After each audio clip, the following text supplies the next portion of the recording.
Hi, hello, it's Nikki, and welcome to my messy bookshelf. Today, I wanted to share some nonfiction books for the reluctant nonfiction readers out there.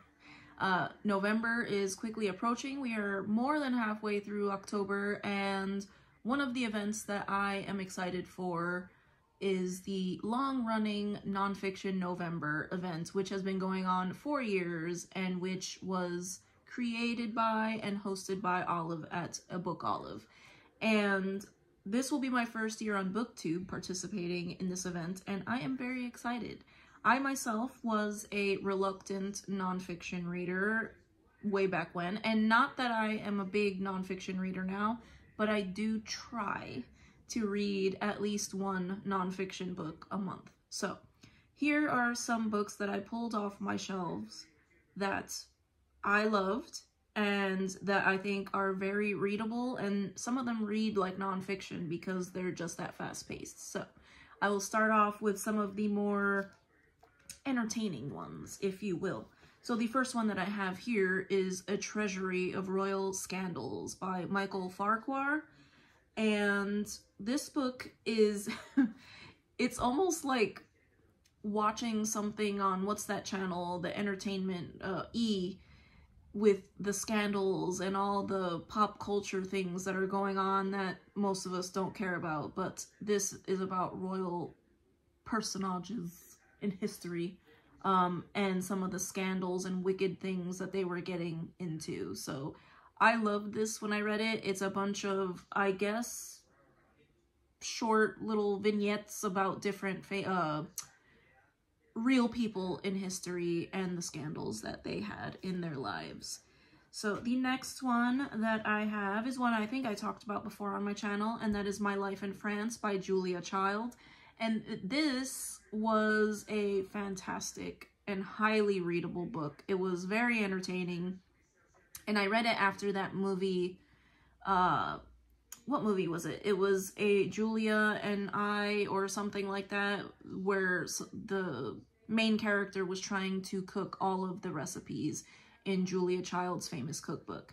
This is actually Julia Child herself, relating her life in France and how she got into cooking. And it's got photographs in it, very entertaining, but she's got photographs of her and her husband and their life together, their house when they moved to France. It's fascinating, it's funny, it's entertaining, and I highly recommend this one if you're interested in cooking, or Julia Child herself, or just looking for a fast-paced and entertaining nonfiction book to read this Nonfiction November.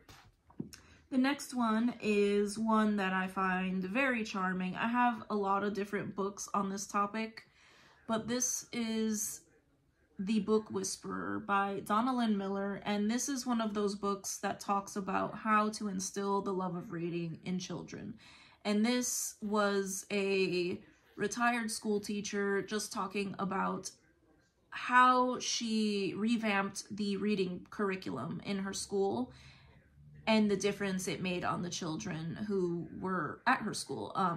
She had a lot of reluctant readers, and she talks about the change and how they became super readers, essentially, and loved reading. So it is very charming, gives you all the feel-good feelings. So I love this one, and I like to dip back into it every so often.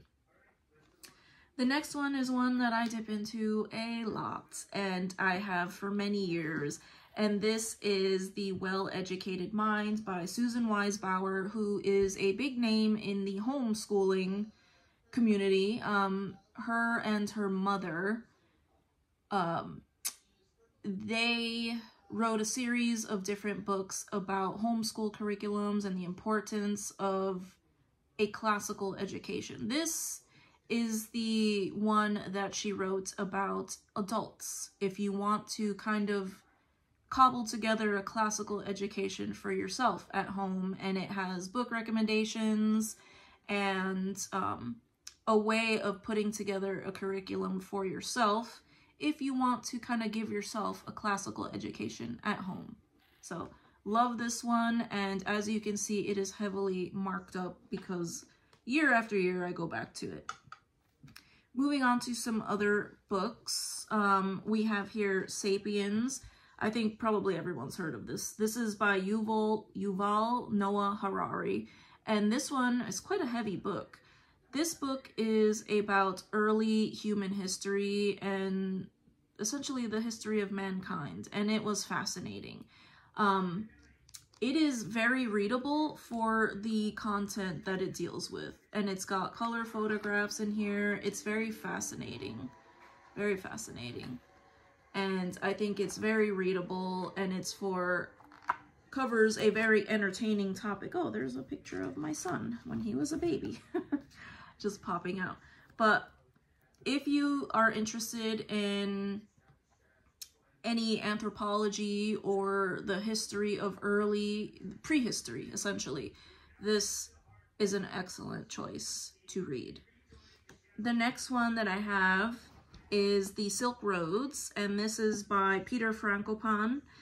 And I'm sorry if I said that incorrectly, but this one is a fascinating look at the history of mainly the Silk Roads, but it's not just the Silk Roads. It's talking about the origins of different foods and crops and livestock and where they originated and how they ended up in different countries. So there are countries that are famous for you name it, but it didn't originate there. So this was a fascinating look on how humankind has intermingled and traded with each other and just expanded the different crops and textiles and, you know, natural resources around the world. So very fascinating book. I found it very readable, and it is a little bit chunky, but it didn't feel like it was chunky.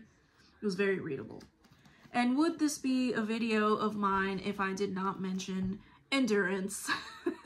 So Endurance by Alfred Lansing. This is the book that I can't shut up about this year, the nonfiction book I can't shut up about this year. And this is the story of the ill-fated Endurance expedition to Antarctica. So a shipwreck, a bunch of men stranded in Antarctica, and how they were able to overcome those terrible odds. So I loved this book, and I think I talk about it like every other video, so I will say no more. Very readable, very page-turning. Another one that maybe this is a little more niche as well, 6 Frigates by Ian Toll.